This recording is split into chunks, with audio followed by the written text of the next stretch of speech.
Fix your tie.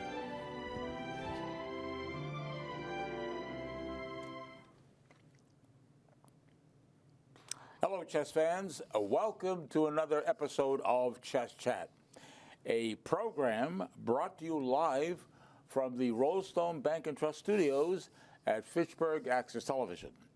I am George Marajanian, Program Director of the Wachusett Chess Club at Fitchburg State University. This club, the second oldest chess club in Massachusetts, meets every Wednesday evening from 6:30 to 10:30 in rooms 163 and 165 of the McKay Campus Complex at the university.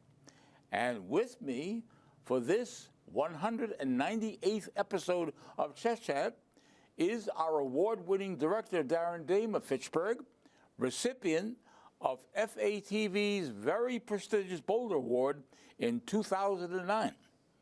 And assisting him in the control room and on the set, working a camera, is our longtime Wachusett Chess Club member and fellow Fitchburg resident, Brian Bigelow. And sitting across from me is my longtime associate, trusty colleague, Wachusett Chess Club photographer, chess photographer, an author, a very active tournament player, the club's statistician, my co-host, Dave Kuchar of Westminster. Hello, Dave. Hello, George. Good to see you. Always good to see you, Dave. Well, Dave, 4 days ago, chess history was made in Singapore. Yep. Because that's where we had a new world champion crowned. 4 days ago, 18-year-old Grandmaster Gukesh Dommaraju of India became the 18th undisputed world champion by defeating the reigning world champion, 32-year-old Grandmaster Ding Liren of China.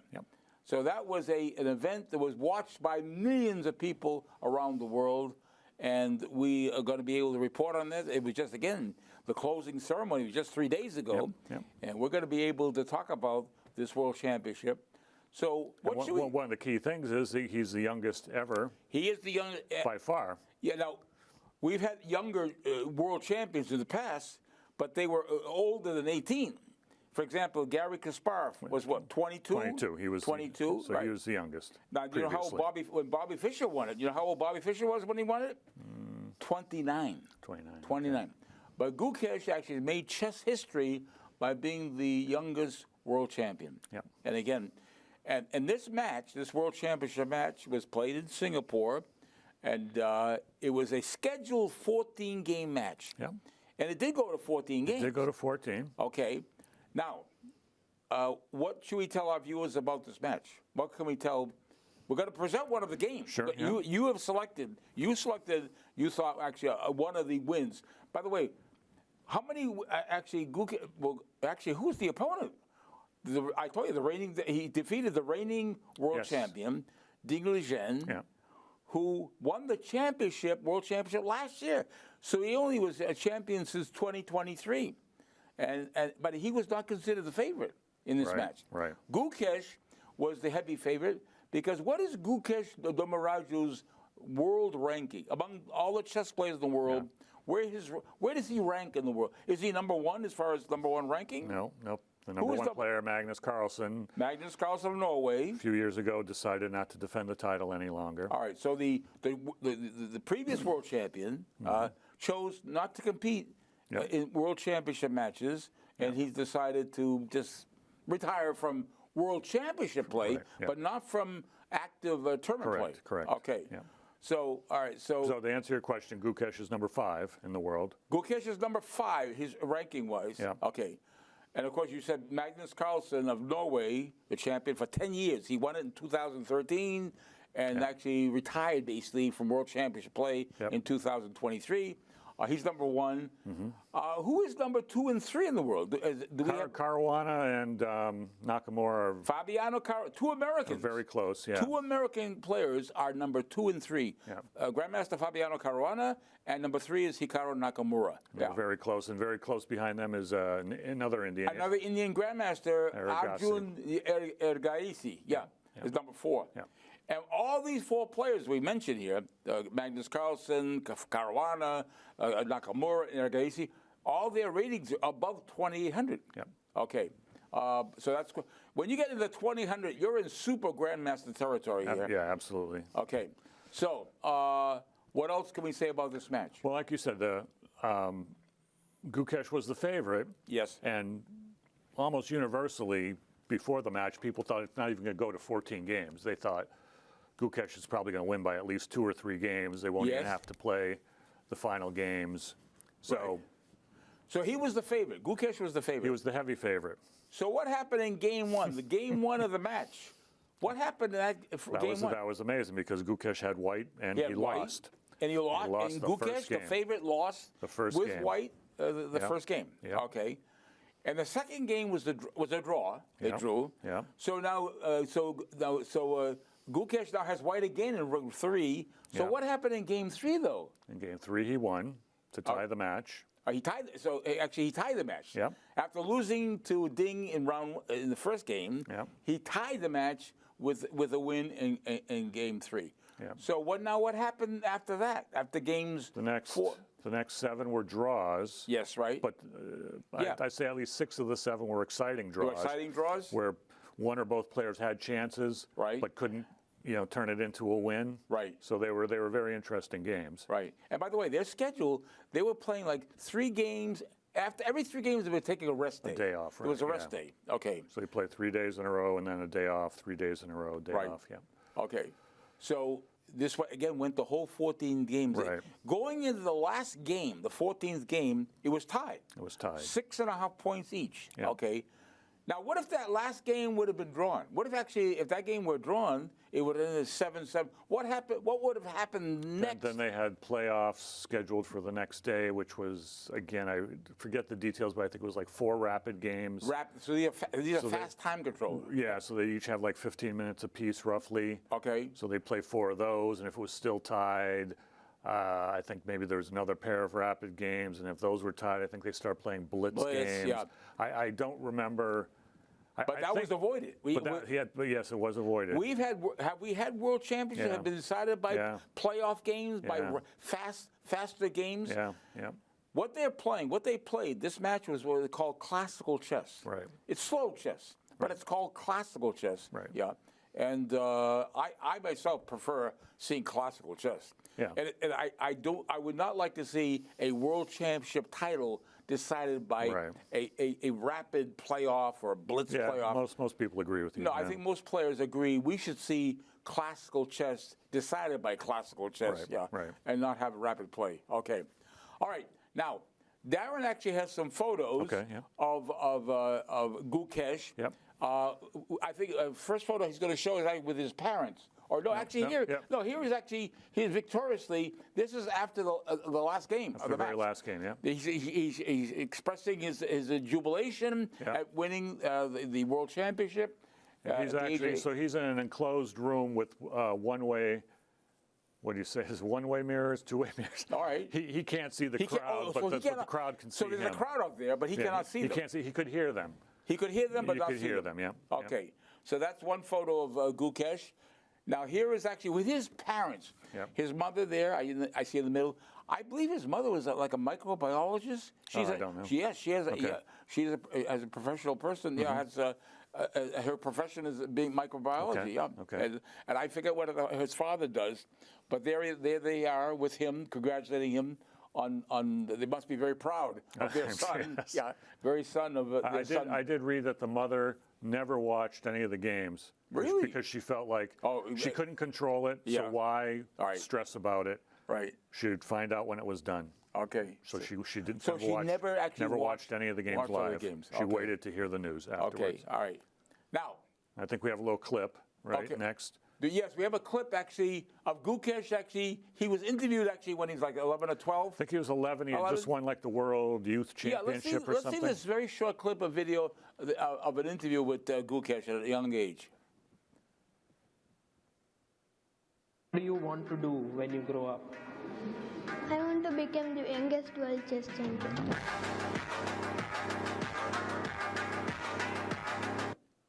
So there it is. Yeah. He fulfilled his goal of becoming the youngest ever world chess champion. That was his wish. Yep. His wish was he would become the youngest world champion, Yep. and he fulfilled his wish. He fulfilled his wish, yeah. So that's great. Okay, now what do we have here? Another photo of Gukesh. This is at the ceremony. At the ceremony. Again, the closing ceremony is actually on Friday, I believe. That's when they held the. I think so, yeah. The final. Yeah. Yeah. The final game was played actually on Thursday of last week, and Friday, I believe, they held the ceremony. Now, the game you selected, Dave, and you made a very good selection. You decided to take Game 11 from the match, and again. Gukesh's opponent was the reigning world champion Ding Lijen, and that's, by the way, there is Ding. Yeah. There is Ding Lijen, who actually again was only champion for 1 year, but he is actually one of the top players. Even though his world ranking puts him now, he's moved up. He was he was now 22nd at one time. He was I think when the match started, he was like number 22 or he was ranked 22 in the world. But but losing the match, actually, he did actually gained a little bit. He gained some points to increase his ranking in the world to 17. I would say you say it was. Okay. Yeah. Okay.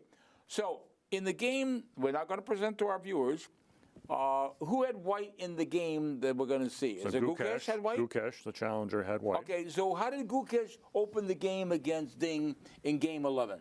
He plays knight f3, which is not seen that often. I'd say about 10% of the time, but it's a very good move. In fact, it stops Black from playing e5. Right. Yes. It develops a piece. I forget if we ever have actually in all the years we've been doing chess chat, whether we. That's a good I'm question. sure we have, but I have no recollection. No memory. Yeah. Now this has a name though, right? Well, briefly, what is the name of this opening that you just played? The first move, knight f3. Does it have a name? I guess once you play knight f3, they call it the ready. Ready. It's named after a player named by the name of Richard Ready, who was actually born in Hungary, which became part of Czechoslovakia, which is now the Czech Republic. Yeah. So he actually most of the players of the world know this as the Reti opening. Yeah. Reti. Right. Richard Reti. But it often transposes into other openings. Oh yes. This allows great transpositional possibilities. Right. Knight f3. Yeah. Okay. So because Gukesh played knight f3, Ding responded with d5.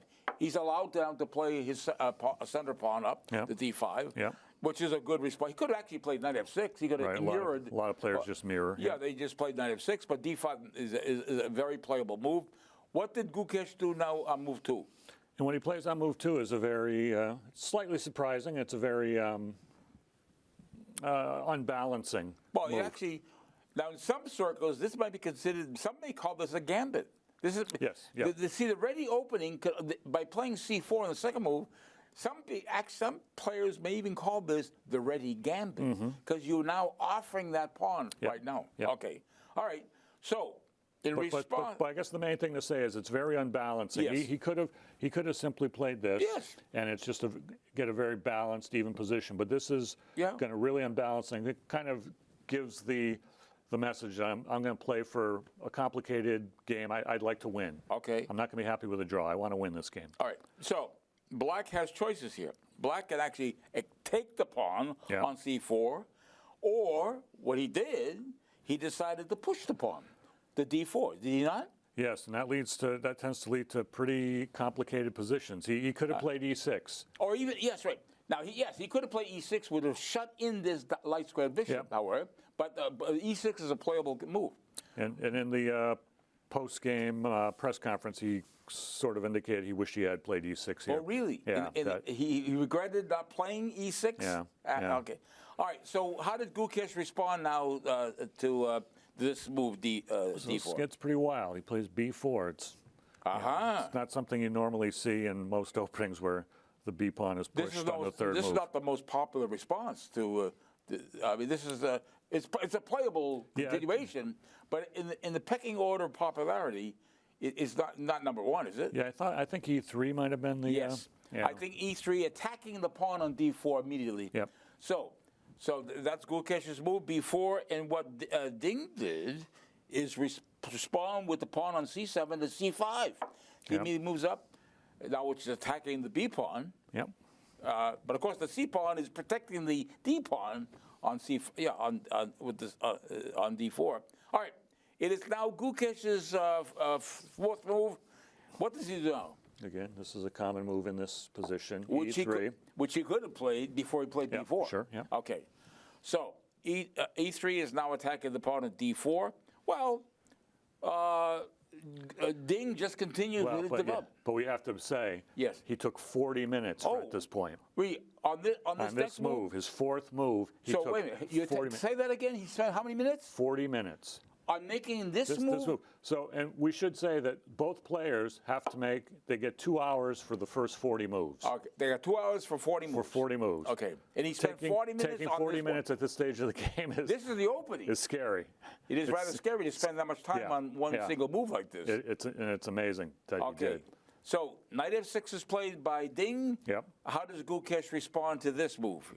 So what he did, this was part of his preparation. This move had never been played in this position before. So this is brand new. This is a brand new move in this position. This is a novelty. Yep. Okay. And he had prepared this. Oh wait, he actually admitted that he prepared. His team. He actually mentioned that they had just come up with this like a day or two before. Oh, like this really? wasn't something they had prepared months ago. So this had never been played before anywhere. In that position, yeah, there was no databases that had that move played in this position, and so again, But this is the point of part of the point of this is to make Ding stop and think. You know, he's never seen this move before. Yeah, right. And so we have to point out the next move. Yes. Ding took 20 minutes. So the move coming up, he spent 20 minutes on this next move. Yes. Which was Bishop G4, pinning the knight. Pinning the knight. Okay. So now, all right, 5 moves in, Ding has used up an hour. You only get 2 hours. He's already used up half his time. He's already used up half his time. And I think after 5 moves. And Gukesh had used, I think, like 36 seconds at this point. Unbelievable. He just blitzed out his moves. Unbelievable. Okay. So and by the way, Ding is ahead in development. He's got 2 pieces already developed here, as far as development. Yeah, his position is fine. But, nothing wrong with his position. But having used up so much time is going to come back to bite him. It's going to come with a cost. Yeah. Yeah. All right. So after Bishop G4, what did Gukesh do in response to Bishop G4? So he takes a pawn on D4. So he takes D4, to which Ding responds with C takes D4. This pawn, C takes D4, of course, is protected by the queen, and the knight is pinned anyways. All right, so it is now Gukesh's move. It's his 7th move. What does he do? Very standard maneuver, H3, basically putting the question to the bishop. Either he has to take the knight or withdraw. Or withdraw the bishop. Okay. So what Ding chooses to do is not withdraw the bishop. He decides to take the knight on F3. Yeah. Bishop takes F3 was his move, his actually 7th move. Okay, and now it's Gukesh's move. Gukesh, it's obvious you want to take with the queen, not the pawn. Now, does he have a threat? Now, after this capture with the queen on F3, does White have a threat? Sure, he's threatening grab that pawn on B7. So we have an attack on this undefended pawn on B7. Yep. So we can't. So Black certainly cannot allow that pawn to be taken by the queen. Yep. So what he does here in response to that is play his queen to C7. The queen protects the pawn on B7. Mm-hmm. Yeah. Okay. It is now Gukesh's move. What does he do? So this is a little bit of a turning point in the game. This is the first time Gukesh stopped to think. Oh, really? So he took 6 minutes now for this move. On this next move. On this next move. And even the commentators, because the commentators have the computer. Oh, yeah, they're working with a computer. They got the advantage of working with a computer. Yeah, but it was seen as C5 being the move to make here, to gain space on the queen side, open up the diagonal for the bishop. So the commentators preferred, they thought that was a better move. Yeah. Advancing the pawn to C5, And in the post-game press conference, this was brought up, and Gukesh was surprised because he said he had looked at C5, but he saw something that he didn't like. I don't remember what it was, but he rejected it. He rejected C5. So after 6 minutes, he came up with D3. Okay, so D3 was his move. His move. Now, one problem is he's locking in that bishop. The bishop is shutting in. Okay, here is what Ding did in response to D3. He plays the pawn to a5. Does he have a threat? Is there a black threat after playing a5? Sure, he's threatening to take this pawn here, and then white can't take back. All right. So he's threatening to win a pawn. Threatening to win a pawn. He's attacking the pawn on b4, and so how does Gukesh respond to this threat? So Gukesh's next move was also criticized. Oh, this was criticized again, too. Commentators said, look, Ding had used up an hour. Already an hour. Already an hour. So they said Gukesh had all the time in the world. He should have stopped here to really analyze the position and think. But he said he only took 20 seconds. 20 seconds? And they think it was part of the psychology where he's just trying to put the pressure on Ding. Like, you're already running low on time. I'm going to move fast. Right. Not give you any time to think. And so the feeling was that he should have captured. Should have captured the pawn on a5. He didn't. He pushed. He pushed the b5. And they said, the problem with this is now you're just creating this hole for a black knight to come into that square. Okay.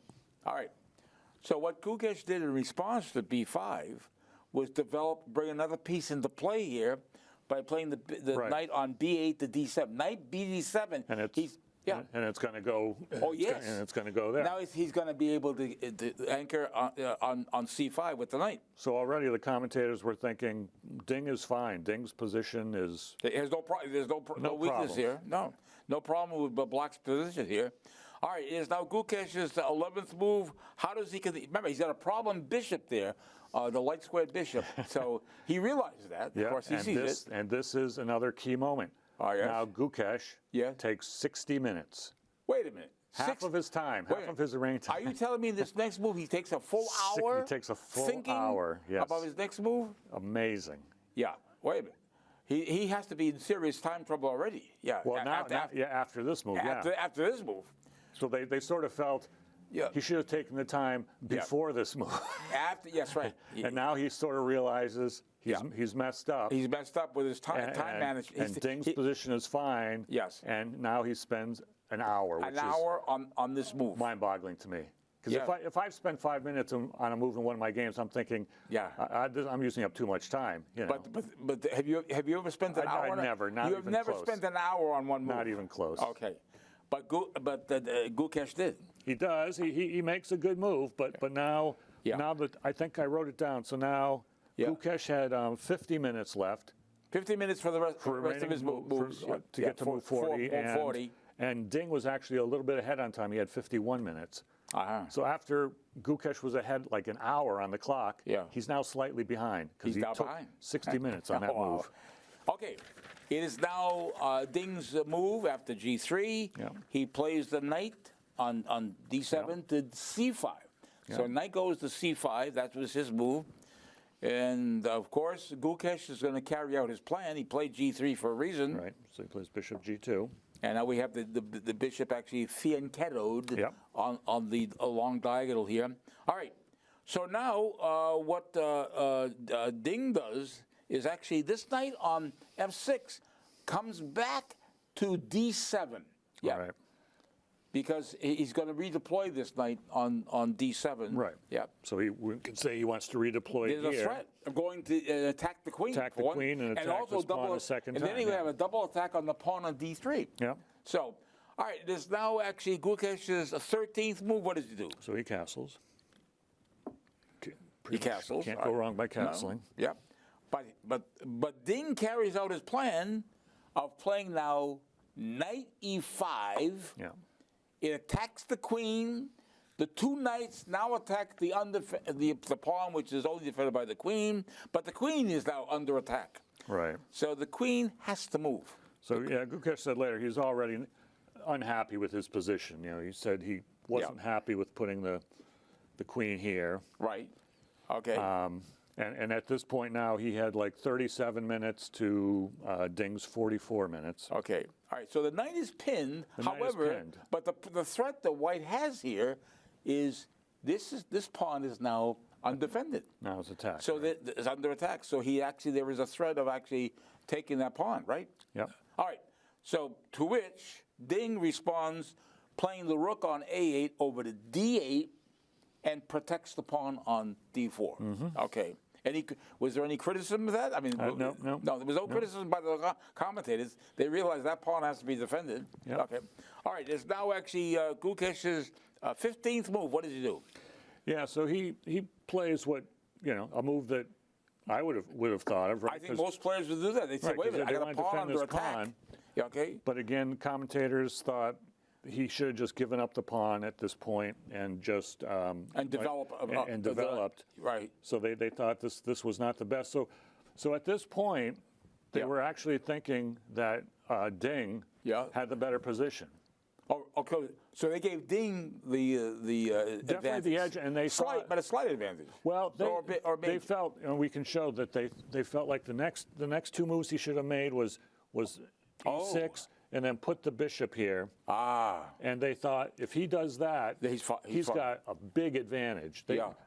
I think Peter Lico, one of the commentators, thought it would be a winning advantage if he did that.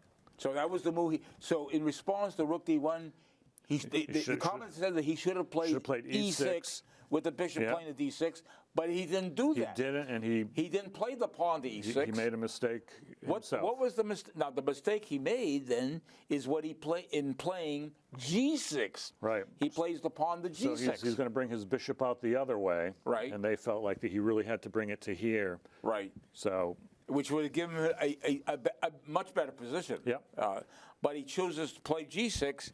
All right, so now it's move 16 for Gukesh. What does he do? A4, because he wants to bring his bishop here. Okay. Frees up the square for the bishop. It does allow the bishop to move over to A3. Okay. Yeah. All right. Here is what Ding did. Played pawn to H5. Okay. So, but he also is also allowing this bishop possibly to come to H6. Yeah, right. That's a possibility. All right, but it is Gukesh's move. What does he do? Okay. So now It's move 17. Yeah, this is interesting. He plays B6. Yes. So he's attacking the queen, but he's putting on a square where this cannot be taken. But it can't be. That's right. It can't be taken. It looks like it can be because the queen is tied down to defending this knight. Yep. It can't be deflected from the defense of this knight by taking here. That would be a big blunder to take here. He would have just could have cost him a piece. Yep. All right. And of course, Ding realizes that, so he actually plays the move that he only has here. Is queen, although he could have brought it back here. Right. He's got a choice of two squares. Yeah, as long as he's protecting the knight with the queen. Yep. But he chooses to play the queen to D6 yep. and protect it because it's defended by the rook and the pawn on E7. Yep. All right. It is now Gukesh's 18th move. What does he do? So he does exactly what he was planning to do. Puts the bishop on A3, pinning this knight. That knight is pinned, yep. so that can't move. Okay. So it is now Ding's move. All right, what is Ding going to do? Here's what he does. Exactly what he was planning to do. He carries out his plan. Similar idea. Yes. Bishop H6 attacks the queen. Yep. Okay. Now the queen under attack is going to force that queen now. Does the queen move? He doesn't move. He doesn't move. He doesn't move. Right. Because actually, if the queen had moved, say, to H4, yes, he probably would have just grabbed the pawn. Yes, right. The queen over there no longer attacking the knight on E5, and then he could win the pawn on B5. So he pretty much has to do what he does. He did that. He takes the knight. Bishop takes C5 on move 19. Of course, Ding retakes. Queen takes C5. Yeah. Still protecting the knight on E5. And of course, this pawn is well defended on D4 by the rook on D8 and the queen on C5. Okay, it is now Gukesh's move, right? Move 20. Yeah, and again, so his queen's being attacked by the bishop. He has to move his queen. Queen's under attack. The queen puts it on E4. Okay, so queen E4 is what he played. All right, it is now Ding's move. Wait a minute. Right, so he doesn't want to lose. There's an attack on this pawn. Wait, right. We have a double attack. Right. With the bishop and the queen. This pawn now cannot be allowed to be taken. Yep. So this is where Ding plays the knight back to C6, which blocks the attack on the pawn on B7. Okay. Yep. All right. It is now Gukesh's 21st move. Now, what happens now? He plays his knight to A3. All right, knight A3. Yeah. Okay. So it is now Ding's move. All right. So Ding must realize that it might be pressure. I mean, as long as this knight can't move because it's protecting the attack on this pawn. Yep. He brings the rook up here to d7, maybe with a chance that he would be allowed now to redeploy that knight somehow. Yeah. All right, so he plays rook. And that move was criticized. That was criticized? They thought he should have just castled here. They should have actually just said there's no need to rush Right. to defend here. Get into safety by castling. Yep. All right. So after rook d7, it is now Gukesh's 22nd move. What does he do? So he plays knight c2. Okay. But where is he going with that knight? We're gonna find out. We're going to find out. We're yeah. going to find out. Well, this allows Ding now to win a pawn. He now takes queen. He now can capture the pawn on b6 with the queen. Mm-hmm. All right. So Ding now is a pawn ahead. He just won a pawn, right? Yeah. All right. 3 is so is it? Yep. He's up a pawn. He's a pawn ahead, right? Yep. Okay. Ding is now won a pawn. Okay. It is now Gukesh's 23rd move. However, So by taking that pawn, that comes with the attacks the liability queen. here. Yep. Now the queen is under attack, and the queen has to move. Yeah, and the queen now goes back to c7. That's where he plays queen c7. Yep. Okay, so now we have the rook and the queen protecting this pawn, which is only attacked once by the rook. It is now Gukesh's 24th move. What does he do? he plays rook b5. Okay. Now, by playing the rook from b1 to d5, Yeah. it allows him now to double those rooks. To That bring rook right on the other rook d1 over, yep. can be brought over and put more, and then have a threat of taking on b7. Yeah. All right. After rook b5, now Ding castles Now he on castles. move 24. 24, yeah. Yeah. Rather late in the game. Rather late in the game, yeah. But we've all had games where we've castled late in the game. Probably not as late as this. Yeah. But that's what Ding did. He castled on move 24. It is now Gukesh's 25th move. What does he do? Does he double the rooks? Not quite yet. Doesn't do it yet. He doesn't could bring have. No, He could not have. yet. He could. But Yeah. He chooses what? Plays a move. The chess.com commentator said this was a subtle move, and maybe it was too subtle. I think during the game, Yes. one of the commentators said it. What did he say? Clever move, but maybe too clever. Oh, really? Yeah. Because it's highly unusual now to move the Right. this knight maneuver is rather interesting. What Yeah, he did. yeah, I mean, to move it now back into the corner. Yeah. But he has an idea. But he has. Right, it's not he has gonna a stay plan. there. It's not It's gonna not going to stay stay there, there. yeah. It's not there to stay. It's part of a plan of So removing. now something to point out about this next move Yeah. is that Ding, again, is getting very low on time. He takes 6 minutes for this next move. So after he does this, he's got basically like 7.5 minutes for 15 moves. He's got 15 moves to make in 7.5 minutes. In 7.5. So he's down to like 30 seconds for his remaining All right, 15 so he's moves. short of time here. He's very short of time. Running. Yeah. Okay. Now, was Ding's move, which he played, which was actually bringing over and adding more defense on the pawn on b7, It was a reasonable move. it was reasonable. I mean, there was nothing, they found nothing better than this. Right. So rook b8, another defender on the pawn on b7. Yeah.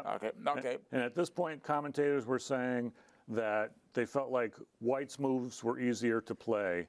That Yes. his position was easier than Black's. And we got to keep in mind, Black is down to under 8 minutes for 15 moves. Okay. So Black is going to have to play fast. Okay. So that's a bad situation for Ding to be in. Right.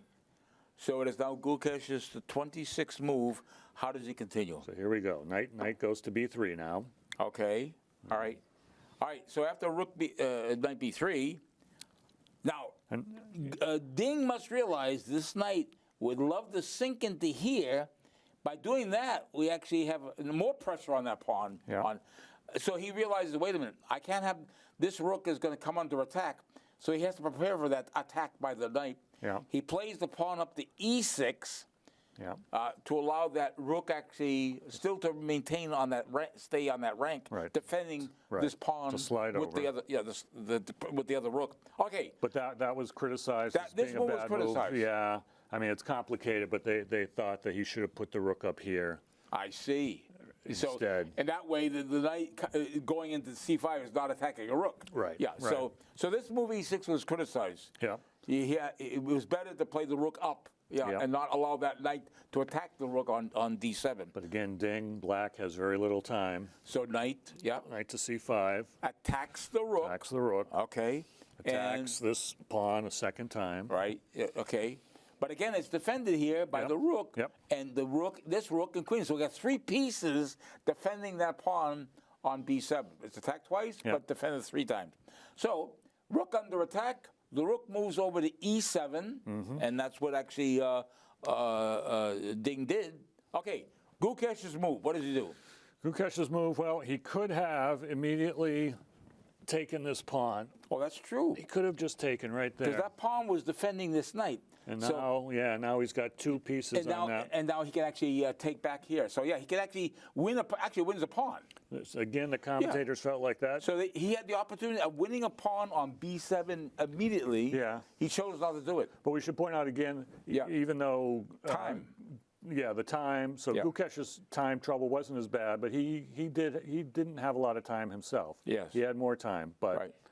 But he so both chose. players are having to rush. Right. So he chose a move which, well, it worked out fine. It's a natural move, right? He finally doubled his rooks. Okay, so we're really piling on that pawn on b7 3 times now. 2 rooks and a knight, and of course it's defended 3 times. However, the problem with that move here, it allows Gukesh to play what?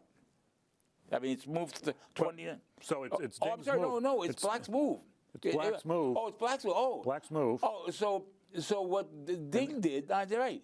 He brought the the key queen. moment of the game. Yeah. So this move, he brought the queen back. The queen, but however, there's a problem with this move. Yep. The And we're- problem with this move We're going to is see it in a second. So again, the times after Ding did that, he had 7 minutes and 14 seconds left. Yes. To make 12 moves. So Right. he's in a hurry. he's in a hurry here. He's in a hurry. Yeah. Okay. And it didn't take long for Gukesh to see what the problem was. And Right. I think he only took about 20 seconds, and he just took the knight here. Right. And, And- almost as soon as he did, Ding looked at it and just resigned. He resigned. He realized he had blundered. Okay. And we can show a couple. Yeah, let's just show- more moves to show why that's a blunder. So let's say, for example, so he just won a piece. Yeah, but But now if he takes back, he takes back. He takes. This allows. allows white Rook to takes to take b8. here. Yeah. And the queen, Queen is pinned. pinned, and if he takes back So like if he this, takes back, here, white takes back. check. So All right, now, so the king moves up, but black is down a full piece. right. So That- white's got an extra knight. So yeah. Extra So if he knight. were to move up, Right. he could even grab this pawn. Win that. And now, yeah, this now is easy. he's up a full piece. Yeah, this so, is up to win. Yeah, and that's why Ding resigned. So Actually, Ding resigned. He resigned. Okay. But so we should say though that. So at this point, Yeah. I mean, I think people were writing Ding off. There's only Right. 3 games left. right. This is game 11. This was Game 11. Okay. 3 games to go. They felt like he's not coming back from this, especially psychologically he's going to be. But what did he do in game 12? Again, game 12, in Ding game won. 12, Ding won. he Ding won. Actually, was tie it up. Tied it up. The match was tied up. It was actually 6-6 after game 12. So he came back. Came back. Then game 13 was a draw. That was a draw. So the match is now 6.5 each. Right. Going into the game 14. And in game 14, Yeah. it was a fairly. The commentators everybody thought it was going to be a draw. Yeah. So Forcing a playoff. Gukesh had an extra pawn. Right. In an end game. Right. But they felt like he's not going to be able to do anything with it. Okay. So for a long time, for a lot of moves, the commentators were just talking about, this is the format tomorrow. Yeah. If we go into playoffs. That's what they're thinking of. We're probably going to go into playoffs, and here's the format, and just Right, talking right. about what's going to happen tomorrow. Right, okay. And then again, Yep. I don't know if he was in time pressure again. Right. But Ding just blundered, All right. and that in one move, the whole thing was over. Right. And we're going to see some video clips Okay. of Right now, Darrin, actually, now we have, courtesy of Chess-Based India. This is Chess-Based India? one is Chess-Based India. One is Chess-Based, and the other one is actually... One is from chess.com. Chess.com. Yeah. Okay. So we I thank think the actually first one is, I think, chess.com. chess.com. Okay, we're going to show actually the final moments of Game 14, Yep. the decisive game of the 2024 FIDE World Championship match in Singapore. Yep. So let's roll the tape on the World Championship Game 14. F1, but then the rook pump fakes up to b3. Yeah, Okay. I just want to highlight that with king on h2 and rook on the second went to sit. Yeah, rook f2 takes a him bishop blunder. d5. Takes him bishop d5. Takes him bishop d5. Wow, And Gukesh will be the world champion. unbelievable! What a blunder! And let's look at Oh my Gukesh, gosh. how he reacts. Takes him bishop d5, and with the f pawn, it is winning. I Look at cannot this. believe Gukesh this. senses. He sees that. Wait a second. What happened? Bishop on a8. That's why Ding wanted to keep his bishop on b7 so that The his worst bishop has square. an open diagonal. Nowhere on the diagonal would be worse than a8 except h1. He's chosen the worst square. Gukesh can't believe it. This is a historic moment. If he exchanges rooks and exchanges bishops, we will get a handshake and a new world champion. The entire country of India just closed their eyes and turned their backs to the computer because I can't watch this. Gukesh, he is a moment away, one decision away, and look at the patience, Peter, forcing himself to double check. Exactly. He cannot believe. Yeah, he cannot believe himself, but he sees that he's winning. He is drinking the water. Absolutely correct. Very professional, because he knows if it's winning, it's winning. He just needs to calm down to be able to correctly assess everything. And Ding, I think he has. Look at this. He has realized what happened. Should I show why the pawn endgame is winning? Do we just sit here and soak in the Let's moment? just wait. Yeah, Yes. let's just wait. Yeah. Yes. We cannot miss history being made. Exactly, and it's a heartbreaking moment for Ding to lose the World Championship crown like this. It's unimaginable. He's done so much, made so much progress psychologically, emotionally. He's demonstrated his best self as recently as the game before last, but he will succumb. And the head nod, you know what the head nod means. It means he sees the path forward. Peter, there is no doubt that he's going to capture this rook. He will not miss this opportunity. Not after this much work. There it is.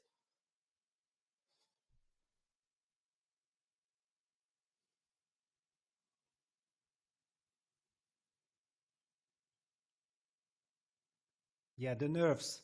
Total collapse by Dingley, and yeah, he captures the bishop, nothing else to be done, but it's a lost pawn endgame. And even the arbiter cannot take his eyes away from the board. No one can, other than Gukesh, it seems. But his eyes are still on the board. His brain is on the board. This is unbelievable. The final moments before a new world champion is crowned, he will resign in this position. Unbelievable. Yeah, just we see that what the pressure does to a player. Yeah, it's just keeping the tension, and his nerves couldn't take it, and yeah, he just collapses. Heartbreaking. It's a heroic effort for the reigning world champion. There was speculation he wouldn't show up to the match. No, he did. He put on his best game. He came so close. And King e3 will be played, but King e5 followed by f4 in the event of King d3 is a well-known victory. That's it.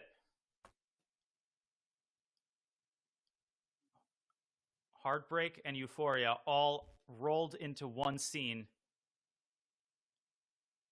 And look at this, Gukesh cannot believe. Yeah, he was smiling a little bit. He's trying to push away the smile.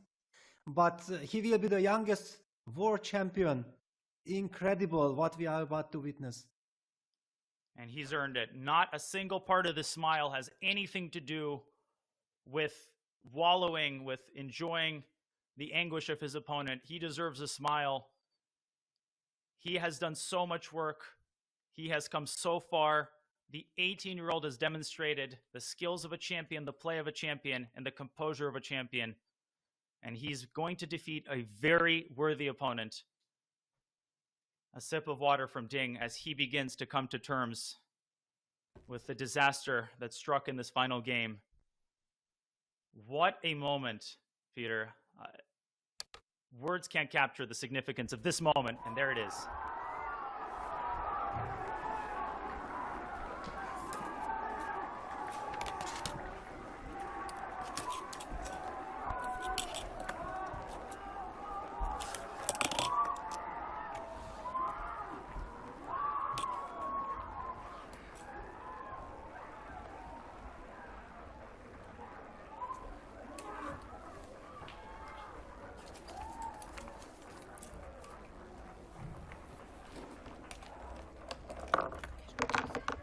Congratulations, Gukesh.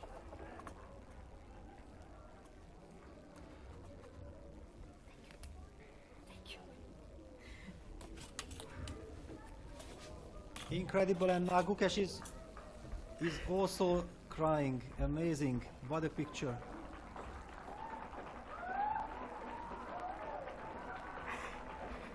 One dynasty ends and a new one begins. And after weeks of unspeakable hard work, the emotions spill out. I've got butterflies on my skin.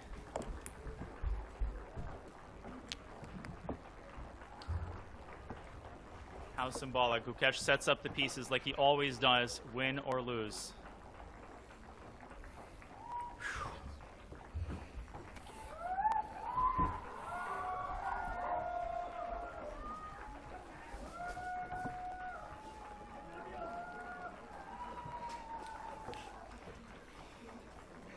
Don't cry, it's okay.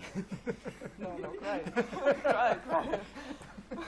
Finally, stoic Gukesh Thank you. shows us the emotion he's been bottling up inside.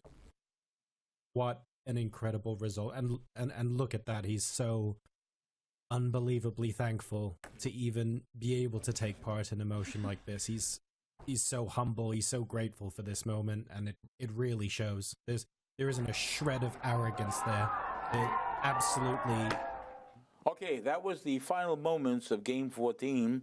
We might have encountered some audio difficulties in the game. The video was an accurate depiction of Game 14.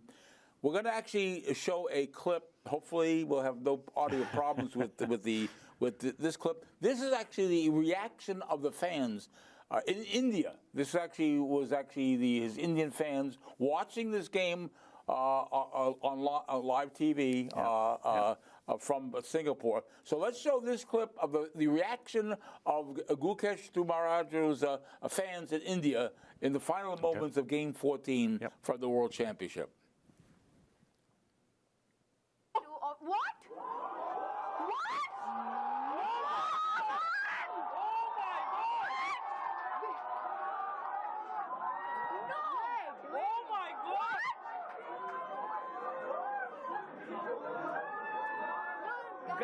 Guys, sit down. Takes rook and bishop d5. Look at Gukesh, he sees it. Oh my God! He spotted it. The king won ending. Gukesh will become the world champion. This is the moment. This is the moment. Look at Gukesh. Gukesh knows it. Oh my God. He's becoming the world champion. 18 years old. Oh my God. Gukesh will be the world chess champion.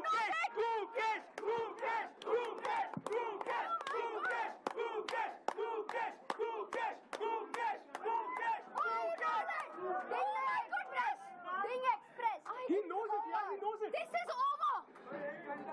Bhai, we won. Gukesh knows it. भाई बैठो बैठो सब लोग बैठो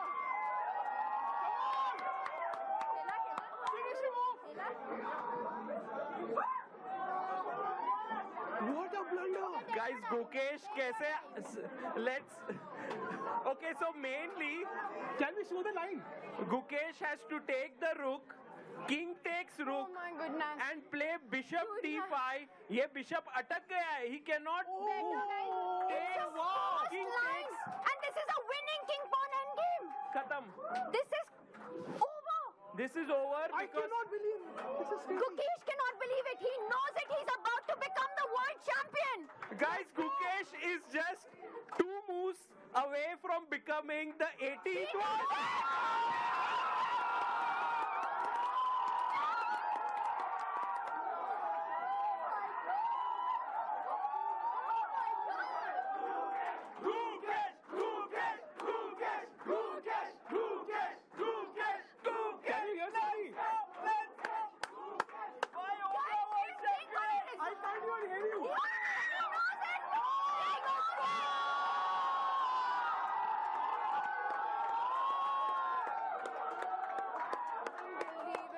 Wow.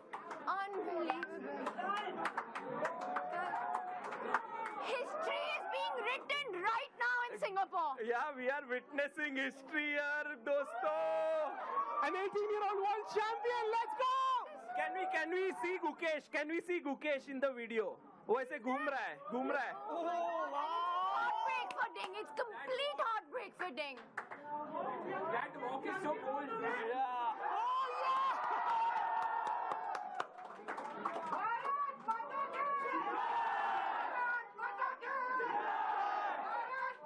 Oh my God, he resigned.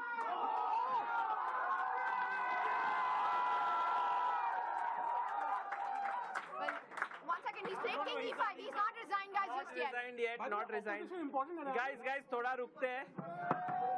Gukesh can't But you believe saw it. his smile. Gukesh can't believe it. He's about to become the world champion.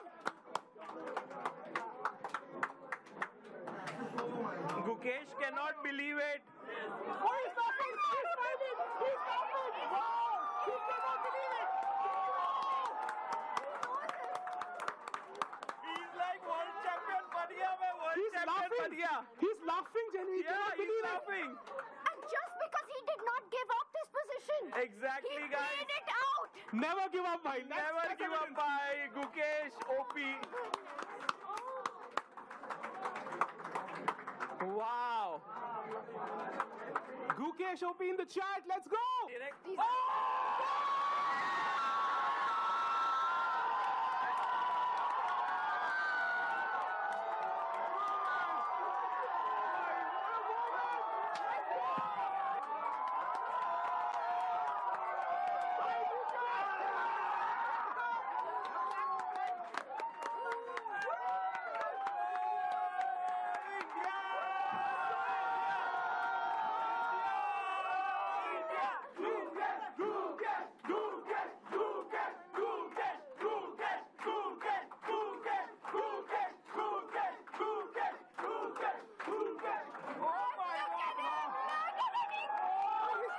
He's crying. He's crying there. He's genuinely crying. Oh my God.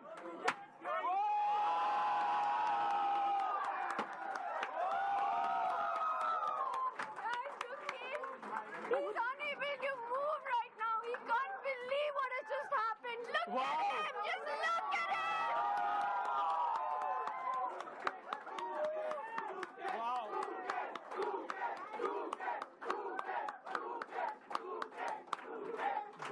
This is what true happiness looks like.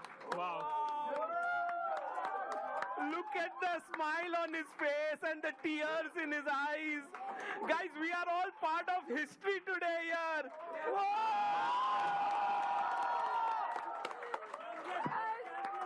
The 18-year-old becomes the 18th world chess champion. How invincible. Oh my gosh. Now he's smiling. Let's go.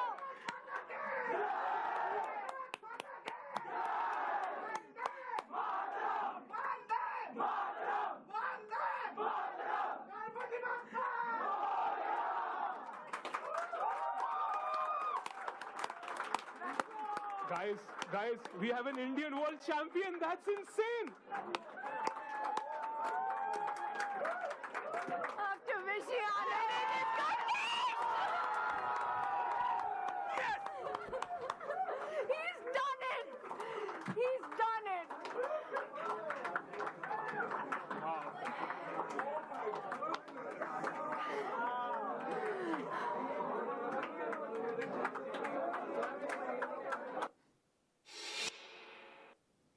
Well, there we saw the excitement of fans in India, fans of Gukesh Dommaraju, who is the youngest world champion in chess history. And we're going to show actually the position in the final minutes of that game. This was the position. We'll use our camera one to show the position on the board. I was going to say that I sent that clip to my non-chess playing family and friends to say, if you don't think chess is exciting, watch this clip. Okay, so it was actually a Ding's move in this position. And Ding actually, what did he play? Just a little bit. A little bit. Can you see it? Okay. Okay. So what it is now? What did actually Ding do in response there in this position? So this is where Ding made the blunder. All right. He made this was a blunder. This was a blunder. This is the losing move of the game. And okay. So by offering the exchange of rook, that was a mistake. That was a mistake. I mean, but so the thing is, normally, it would be a good idea, right? Okay.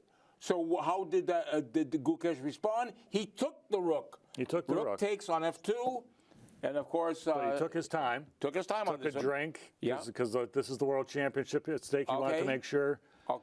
Everything was okay. So Ding has to take back. And then he immediately. And Gukesh knew then and then, even when the rook had moved back to f2 for the offer, the exchange, with now bishop d5.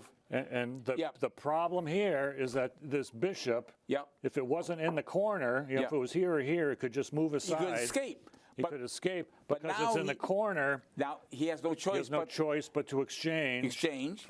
And King takes.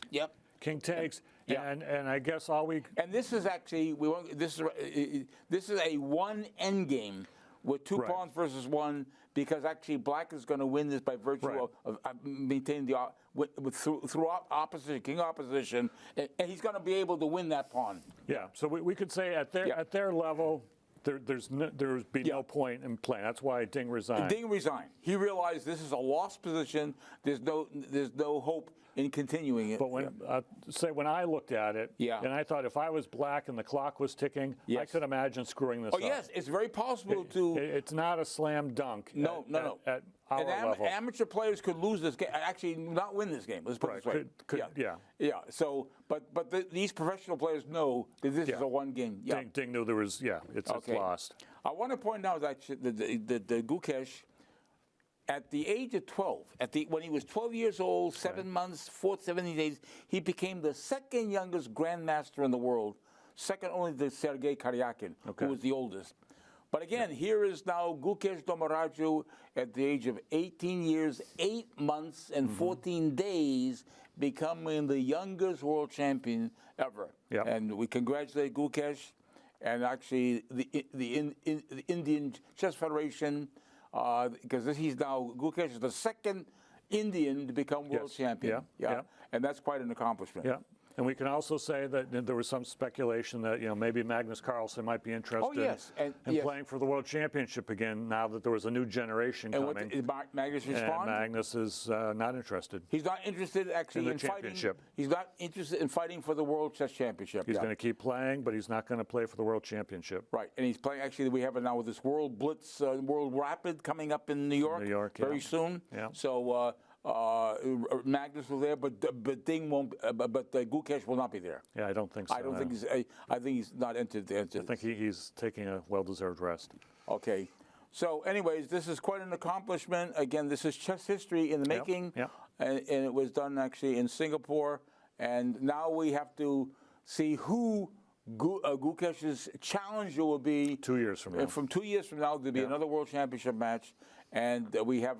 Again, two Americans who are viable contenders. Very viable, Fabiano Caruana, number 2 in the world, Hikaru Nakamura. Whether they will be successful and become the challenger, we won't know until we get into candidates matches. Could even be another Indian. It might be 2 Indians. Could be done because we actually Arjun Ergaisi is number 4 in the world. So, anyways, we hope our Chess Chat fans enjoyed the game that David and I presented to you from the 2024 FIDE World Championship, and we hope that see you next time for another thrilling game on Chess Chat.